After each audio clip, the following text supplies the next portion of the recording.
Yes, good morning, everyone.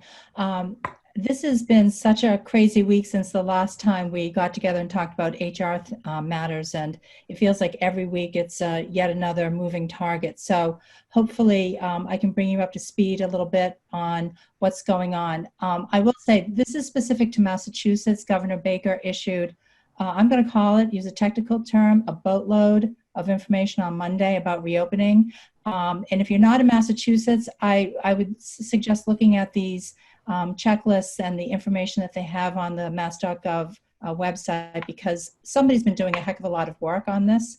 So on Monday, the governor issued sector-specific protocols and best practices, and you can find them all at that link. He has reopened construction and manufacturing as of Monday. Offices May 21st and Boston June 1st, and other industries and sectors are open also May 21st.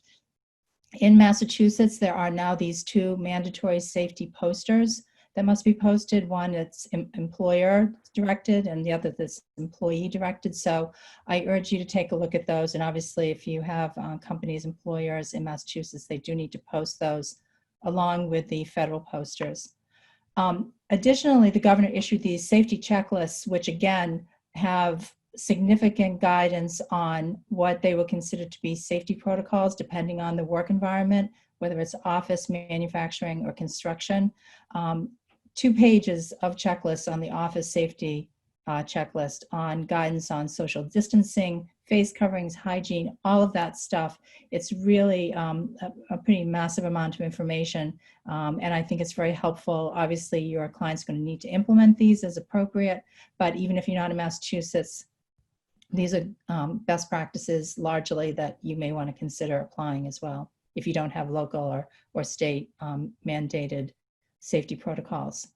So speaking more generally about what you need to do to get the workplace ready, I've been talking to clients this week about how they're going to be bringing people back, general return to work policies, what needs to be included. And we touched upon that last time in terms of protocols in the office, travel. I mean, there's just about every workplace policy should be reviewed and updated to take into consideration COVID-19 practices or requirements. As we talked about last time, the new Families First Corona Response Act law has a poster that you have to post, and now there are these 2 separate Massachusetts mandatory safety posters. And so those need to be posted in your workplace, which maybe you don't have access to right now. One note on that, for many of my clients, even pre-COVID, I've also always recommended a virtual HR folder. So it's, on a set drive, and people can go there for PDFs of their posters, policies, handbook, employment, enrollment rather, information for benefits and the like. And this might be a time to really implement that, because now you have people here and there, and they're not going to be going into the office regularly, and you want to make sure your posting requirements are being met. So everyone might have to toss that giant laminated poster thing out the window, but get PDFs of all of the state and federal posters that you need to post, and then have a shared HR folder where all of that goes up, and you can say to people, hey guys, effective June 1st, all of our workplace documents are on the F drive. Please see our posters, blah, blah, blah. And then you can update them in live time as you need to add things, and you don't have to worry about printing something out and sticking with a thumbtack in the lunchroom. One of the things under the FFCRA law is that there, as you probably know, requirements for paid sick and expanded family leave. So you're going to want to establish processes for how employees are going to request and document that leave. So there should be a form that you give to employees that have them tick off the box about the type of FFCRA leave they are asking for, and how they're going to certify that, whether it's certification of a daycare or school being closed, how they're going to provide medical documentation if it's because they're sick. And you want to make sure that you're keeping those documents around those leave requests for just general HR best practices. But of course, if you want the payroll tax credit, you may be asked down the road to show why it was that you got the tax credit for this person's leave. You're going to want to update your general leave policies to include FFCRA and how that dovetails with your other general PTO, vacation, sick leave, or if you have statutory required sick leave like mass earned sick leave, how are those all going to interact? And how, if you have FMLA, regular FMLA, how the heck is this all going to fit together? One issue that I have seen clients asking me is about how they're going to manage PTO for this current year. I've had clients whose employees have said to them, look, you don't let us roll over more than 3 days from last year. And guess what? We haven't been able to go anywhere. So we want to be able to take time, more time this year, take it from next year, roll it over to next year. All these crazy requests about managing PTO. Also, my clients have mentioned their concern about everybody comes back June 1st or whatever, and now they can go places, and everybody's going to want to take the last 2 weeks in August off because they can finally travel to see family or go to Cancun or whatever. So I think employers have to be mindful of how are they going to manage yield, regular standard vacation, whether it's rollover or current year usage, and how you're going to make sure that you can accommodate those requests and yet manage workflow.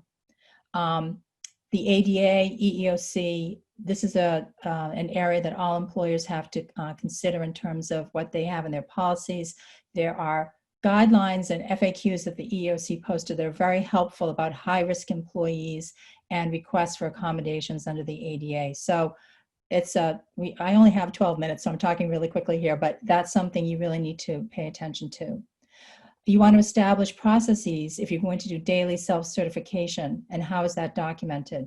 I have a client who has created an app for the employees to use on their phone where they answer those 3 or 4 questions about symptoms. They tick, tick, tick, no, I don't have any of this stuff, and it goes to a secure HR folder where they can maintain those self-certification documents securely. So what is your process going to be about that? And how are you going to keep the documentation? Are you going to test? Are you going to have people do COVID-19 testing? And also, again, the documentation is going to be critical for that. I have clients that have customers that require testing and certification. And so they really need to get their head around how they're going to accommodate the customer's requests and also their own process. And again, obviously maintaining all this stuff in a very secure manner so that you're not leaving paper documents around about somebody's medical condition. More updates to the handbook. What are your work hours now? Are you staggering shifts? Who's coming on when? There are limits in terms of percentages of number of staff that you can have on site in Massachusetts. Are you going to compress work weeks and allow flex time? And then that begs the question about coverage and, of course, wage and hour issues about how you're going to manage overtime or not.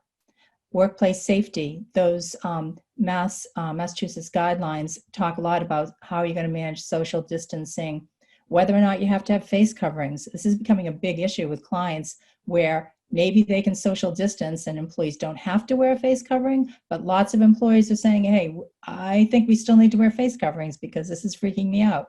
So you have to have adequate communication to your employees about what you are or not going to do to comply with and maybe go above and beyond.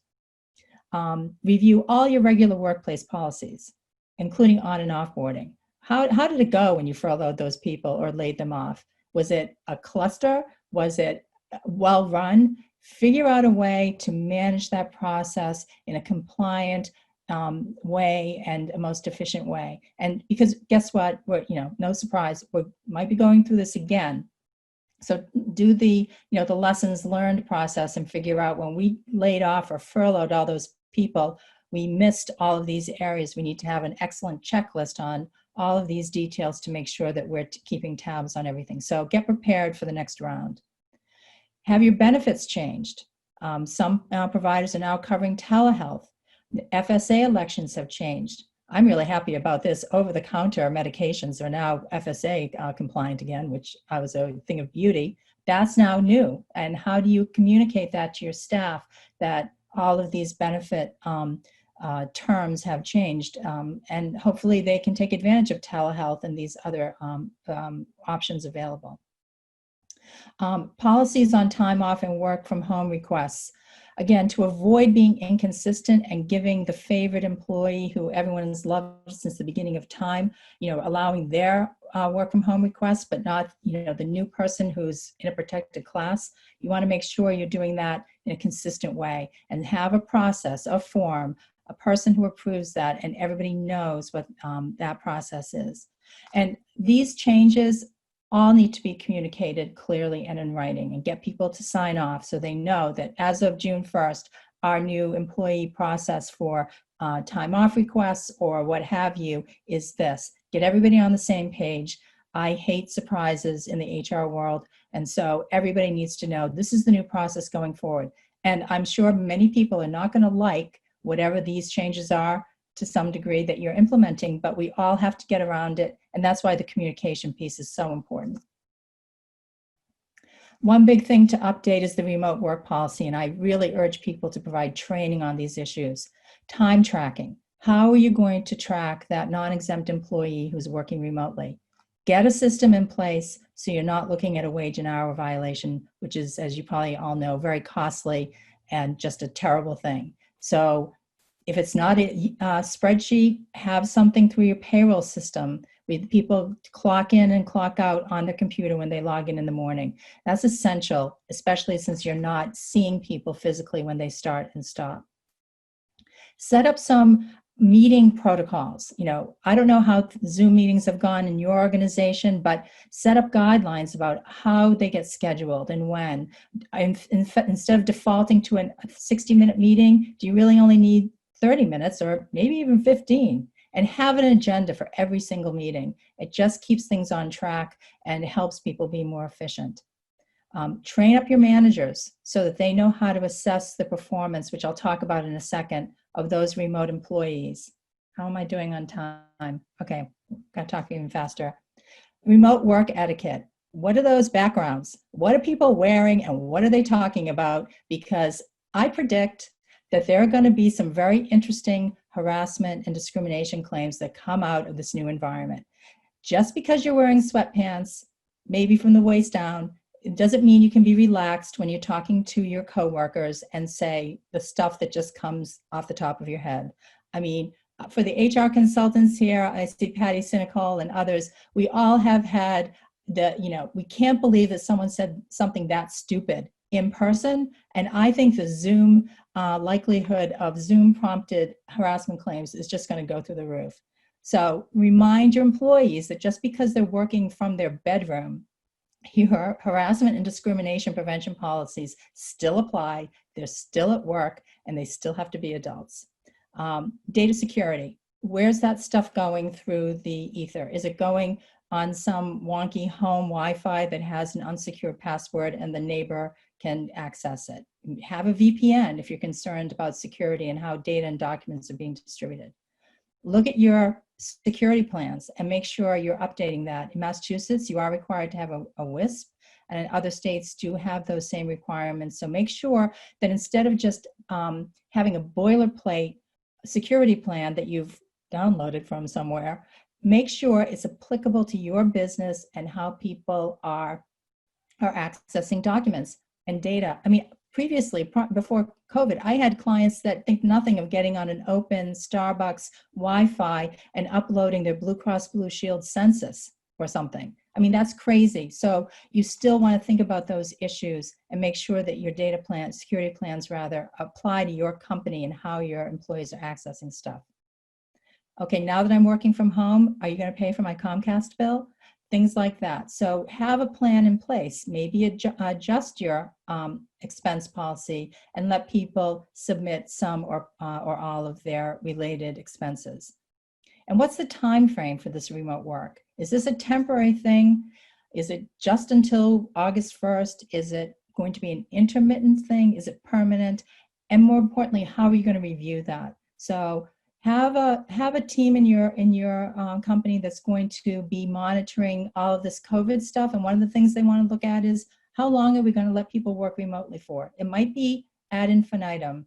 It might be until X, and then communicate that to people. So when they put in that request for remote leave where you're talking to them about, hey, we've let you work remotely for the past 8 weeks. FYI, that might come to an end or be modified in the next 4 to 6 weeks. So don't get too comfy in your PJs.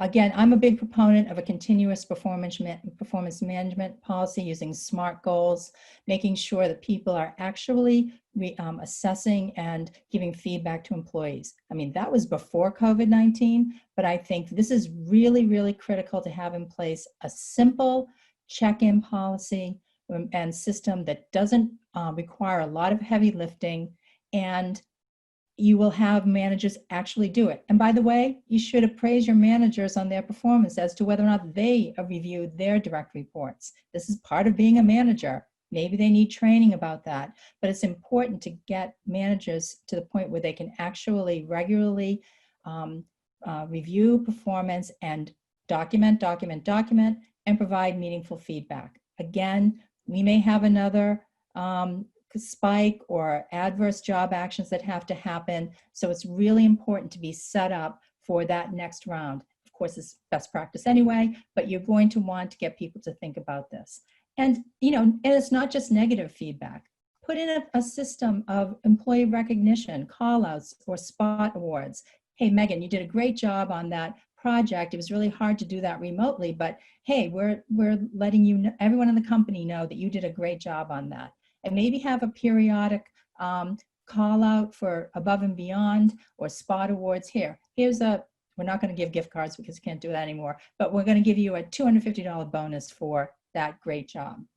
Megan, I feel so bad to interrupt because the information is just amazing. And I tend to think you could probably speak on this topic for another hour or so, but we do want to try to be cognizant of the time, and we've got some great questions that are coming in too. So if it's okay, I know I interrupted. Okay, I'm going to stop. Can I just take a look at this last screen though, because if suddenly you have employees who are permanently working from another state, all this stuff needs to be considered. Great, thank you so much. So now I'll hand over to I'm sharing my screen now, Jeremy, if that's okay. Yep, terrific. Thanks. And we'll hand over to Dr. Trudy Good, please. Good morning, everybody.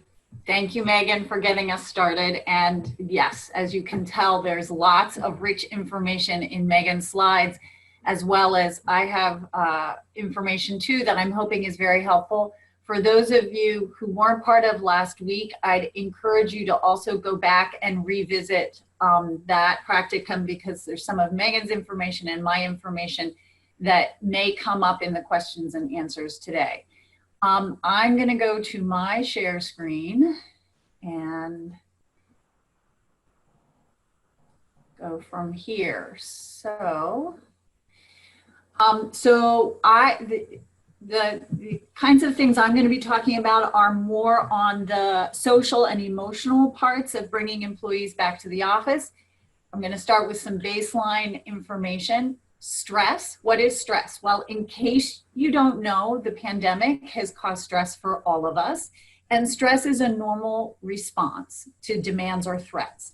However, the nature of the pandemic and its impact on us has been that it's been a prolonged stress.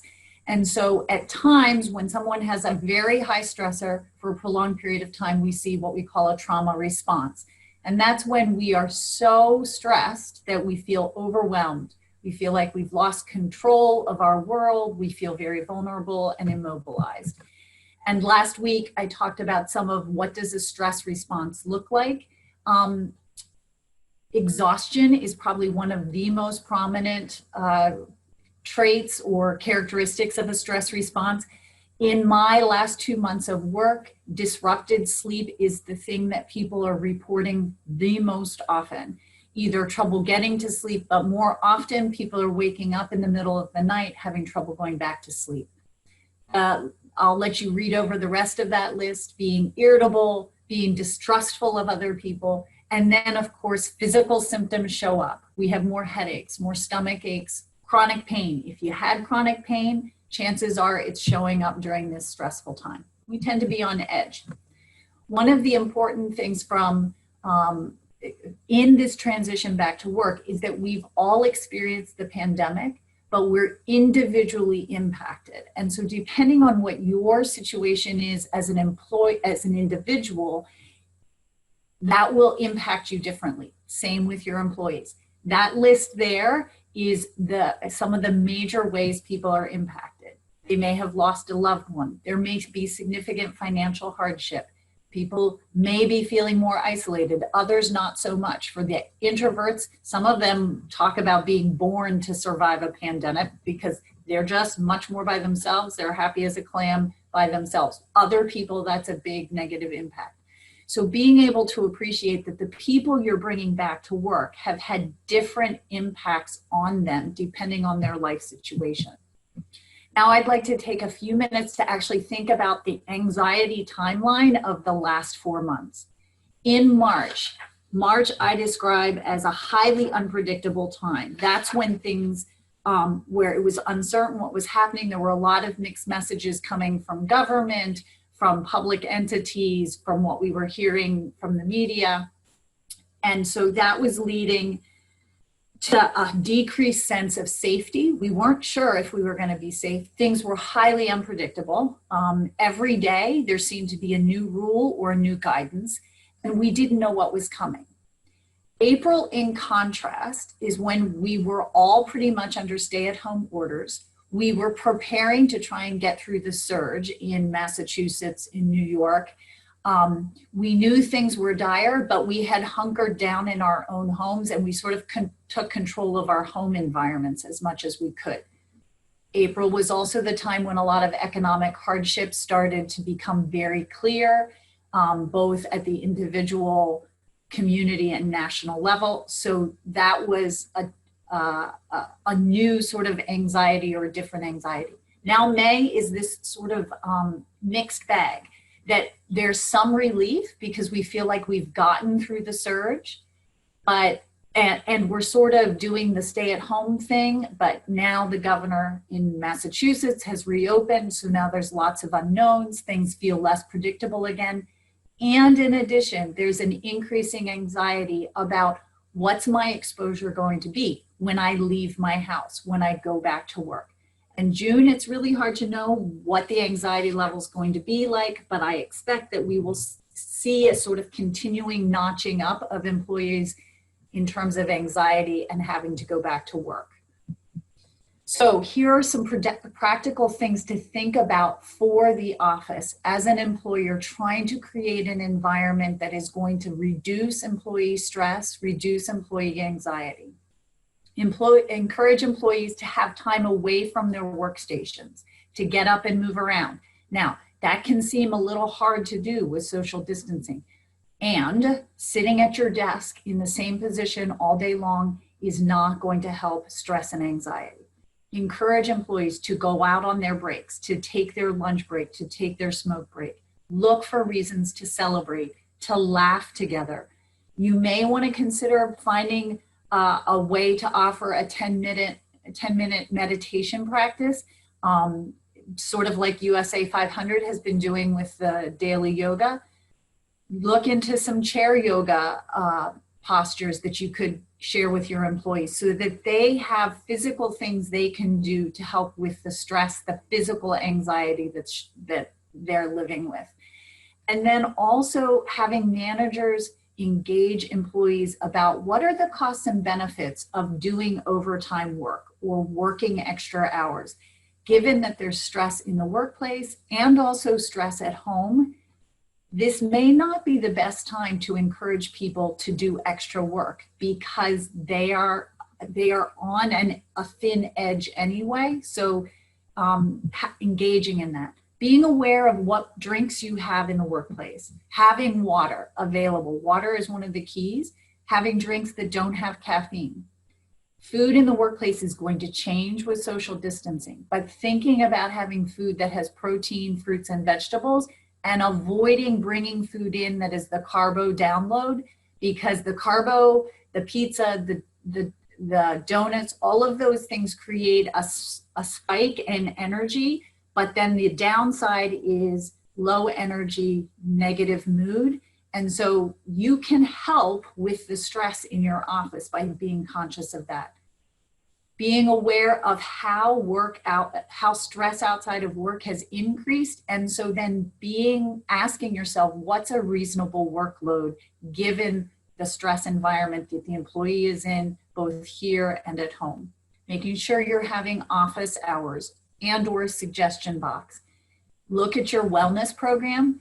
Does it include incentives to do exercise? Exercise is one of the best ways for all of us to manage our anxiety. And so if your wellness program is encouraging people to do exercise, that will come back to you as an employer. Does it help employees think about how they're using vacation time? And obviously the PTO for the rest of the year is an issue, but also not denying vacation time when employees are more stressed. And then encouraging everyone to be understanding of others, to be kind to each other. Understand that people are going to make different decisions for themselves as what other individuals. And so we're going to have different perspectives on what does it mean to be socially distanced? How much should I be socializing with people outside of work? As in, outside of work, I might get together with all kinds of people on the weekend, but I might have peers who feel like that's not okay to do. So there's going to be tension, helping people to understand there's different perspectives. This next list is basic self-care, helping employers, managers, and employees to prioritize sleep, keeping regular sleep and wake time, get some physical activity every day. There's a special spelling there. Cardio exercise is the best. Prioritize connecting with people that you love and care about. Eating healthy, maintaining routines. And as much as you can maintain routines in the workplace, that will be helpful to managing stress. Make sure you're doing things that bring you pleasure several times a week, things that relax you. And be easy on yourself. Know that this is a high stress time. You may not perform as well. You may not be your best self. And so be forgiving of yourself. If you have employees who are still very anxious, very uneasy, unsure about returning to the workplace, or they've returned and now anxiety is sort of eating them alive, access your employee assistance program. If you don't have that, this may be a time to seek some specialized service for your employees, individual trauma response, either one-to-one, it can be available via Zoom, or in person if you're back at the workplace. And then especially if you have teams of people who have a shared loss experience, like they've lost a team member to COVID, it may be helpful to do a coping group with that group of people to help them talk about briefly, it's not a therapy group, process what's been their experience with that loss, and to focus on self-care. How do they take care of themselves post this loss? Finally, you can also look for consultation for the employer or about particular employees that are having a lot of anxiety and trauma. So those are some additional supports that would go above and beyond what you would see in some of the other suggestions I had for the workplace. I think we're done, Jeremy. Great, great. Well, Trudy and Megan, thank you so much. We try to keep the practice to about 30 minutes, but we are going to extend this to 45 so that we can answer some questions, some housekeeping points. The slide deck, yes, Trudy and Megan will work together with Jen and Joe to make sure that that is accessible. We're also going to be working on making sure that the video from last week's practicum will also be available to people. Couple of good questions and encourage people to ask more questions. Heather Lang asked a question that's going to be applicable to the both of you. Megan, if you could address it first, which is what happens when you have this what I guess art's in the eye of the beholder, okay, but an oversensitive employee that is asking for all kinds of quote unquote accommodations, and what's the employer to do with that kind of employee? And also a question sort of related to that is EPLI insurance And Megan, I know you're not, an insurance broker, but can you speak for a moment on EPLI? Is EPLI still being written right now? And, how important is EPLI? What is it and how important is it? Well, on that last point, EPLI is Employer Practices Liability Insurance. I'm not a commercial insurance broker. I do recommend that all my clients obtain it if they can. It provides coverage for work-related employment decisions, terminations, firing, harassment claims, and the like. I mean, we could talk a lot about that. I think it's a thing of beauty if you have it and then you need it. You will be grateful eternally that you have it. I don't know. I haven't heard what the impact is on this in terms of writing policies or the cost of premiums.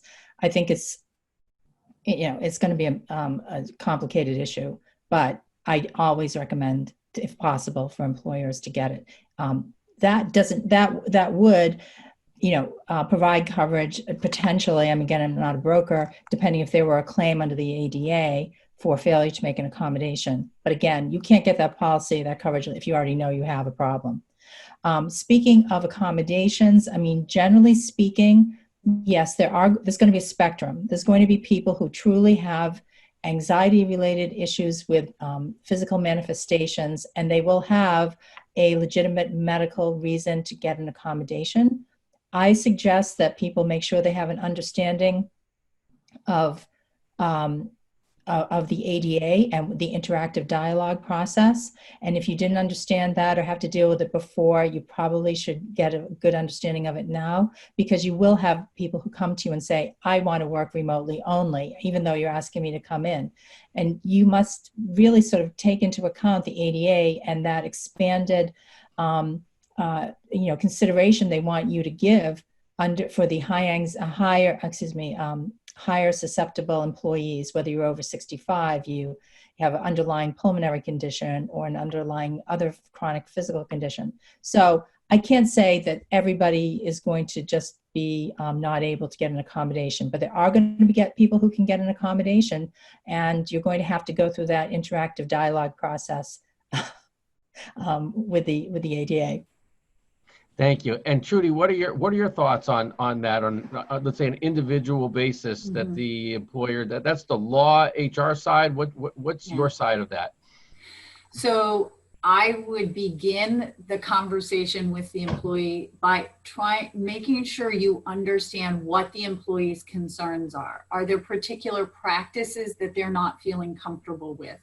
Or are there certain practices that they feel like somehow infringe on what they need as in their person?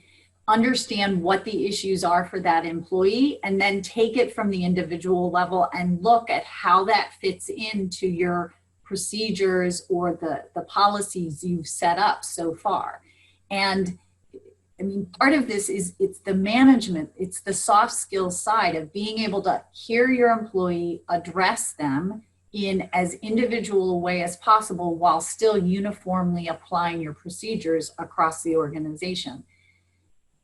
Offer to the employee check-ins, making sure you're hearing from them. If you have the employee assistance program, or if they want other support, offer those things to help them get over some of those hurdles.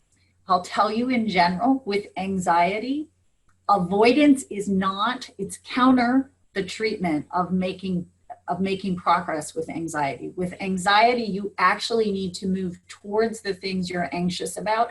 And so you can't be tough and say, well, just come into work, but allowing an employee to continue to avoid the situations is not going to help the employee get over the anxiety if the anxiety is a mental health thing and not grounded in other real susceptibility or vulnerability problems. I'll stop there. And Megan, Matt Posiak has had some really good comments in the text and chat, and so some interesting rhetorical questions about whether to go back to the office. Earlier, when you were speaking, Megan, Matt presented the question, what happens if an employee comes back to work and essentially accuses the employer and saying, well, I contracted COVID at the workplace. How do employers deal with that Right. kind of a statement, accusation that it's bound to happen? Right. Well, I mean, under workers' comp, your injury or condition or illness has to be related to your employment and have arisen under the scope of your employment. Um, that's going to be a subject, I think, for a lot of discussion, probably litigation. I have a client with, of course, just one employee in California. California has said that if you work outside of the home, it's going to be presumed to be a workers' comp claim unless you can prove, you, the employer, can prove that they got it somewhere else. I mean, that's California. But, you know, Wow. who knows what that means for trending changes. And I think it's a concern. I'm not sure there's much you can do about it in the meantime, because you might have clients that have to go out of the house and, employees and travel. So it's an issue. I don't know what the answer is, but that is But what. from a documentation standpoint, let's just take it back a step because we don't know where those claims are necessarily going to go. But from a documentation standpoint, how do you recommend the employer handle this documenting initially when an employee walks into the HR office or approaches a manager or a boss about that? Well, I mean, in terms of, obviously, I think you need to document what they're saying to you. And I think someone did mention something about tracing in the comments. I do think tracing as may be appropriate for certain clients. I have a client that's a yacht club. And so we're talking about tracing everybody that goes and gets on the launch and gets a lift out to their boat and the people who are on, the guests. So you may want to consider some tracing aspect to this, that if they're doing something for their job that puts them in a situation with other people, who are those people that they're coming into contact with? I mean, I just think you can sort of do the best you can until you get official guidance, but document things and sort of be proactive about some of these issues, like whether it's tracing or what have you. Great. And then I think we're going to close it up. We're just about at 10:45. Megan and Trudy, you're both based in in Massachusetts. Do you work with clients outside of Massachusetts as well? If USA 500 Clubs members in Connecticut, New York, Rhode Island, New Hampshire, of course. Can you work with clients throughout the USA 500 Clubs regions? Yes, absolutely. I can as well. The kind of trauma support work that I do is not usually an insurance reimbursable thing. And so issues about licensing and being privileged in different states isn't as prominent. So yes, I can do that. And I certainly do employer consultation outside of Massachusetts. Well, terrific. Thank you so much for everybody for making the time to join us. And for people that are considering practicums, we encourage you to do it. We've gotten such great participation in both of these. And just so the people know, and I'm sure it's obvious, is how much time that Megan and Trudy put into those slides in their preparation. So thank you to the both of you for being such great resources for the people on the practicum and the membership generally. Thanks a lot. Thank you. Okay, have a great day, everybody. Thank you.